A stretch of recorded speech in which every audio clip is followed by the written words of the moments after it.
Have you ever felt just completely overwhelmed by sadness or worry? I think we all have. It's a totally universal feeling. But what if there was a kind of guide to help you navigate all that and find your way back to contentment? Well, today, we're going to dive into a book that tries to do exactly that. And here it is. The book is the international bestseller, Don't Be Sad by Dr. Aaidh Qarni. This book has offered comfort and some really practical advice to millions of people. So in this explainer, we're going to distill its core principles to really understand why it's been so incredibly influential. The book's central message is, on the surface, beautifully simple. Be happy, at peace, and joyful, and don't be sad. Now, I know what you're thinking. That sounds almost too simple, right? But what's so fascinating is the deep, methodical approach the book unpacks to help you actually achieve that state of being. So here's our game plan. First, we'll look at who this guide is really for.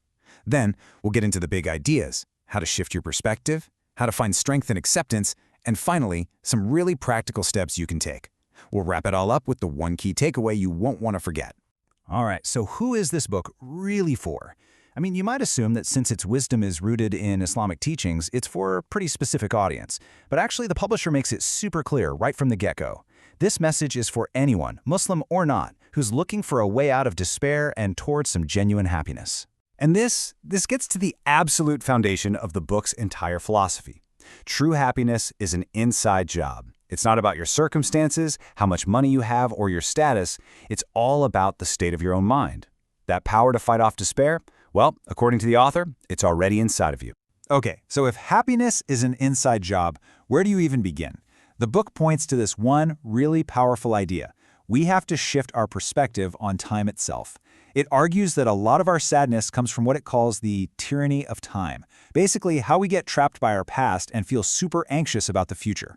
So let's start with the past. The book has a pretty shocking take on it, actually.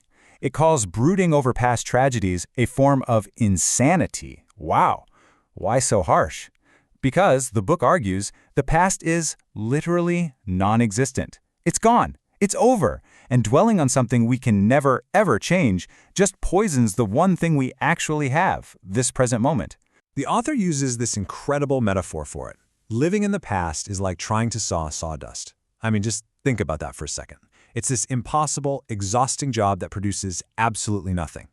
The only logical thing to do is to just shift your focus. Okay, so we let go of the past. But what about the future? All that worry about what's coming next? The advice here is just as blunt. Leave the future alone until it comes. Constantly worrying about things that haven't even happened yet is completely pointless. The future is unseen, it's unknown, and it's not ours to control. So if the past is gone and the future isn't here yet, what's left? This right here is the core principle for happiness, according to the author. You have to engrave this phrase on your heart. Today is my only day. This means pouring all of your focus, all your energy, and all your emotions into living this day, right now, as fully as you can. Now, living in the present, that sounds great. But what about when the present is just genuinely hard? This brings us to a really central idea in the book, finding strength through acceptance. To explain this, the author introduces a really powerful concept from his own Islamic perspective, which he frames as a tool for finding peace no matter what happens. And that concept is called preordainment. This is the belief that all events, the good and the bad, have already been decreed. The book uses this beautiful imagery that the pen has dried, the pages have been lifted. In other words, what is meant to be, will be. The story's already written. So you might be asking yourself, okay, but how does believing this actually help when I'm facing real-world problems, right? How does it lead to contentment instead of just giving up? Well, the logic works like this. First, by fully accepting that what happened was meant to happen, you free yourself from that prison of what if and regret. You stop torturing yourself. And second, this acceptance builds patience, because it's all rooted in this profound belief that relief always follows difficulty. Like this verse from the Quran says, "Verily with hardship there is relief." All right, let's switch gears a bit, from the world of belief to the world of action. Because this philosophy isn't just about thinking differently.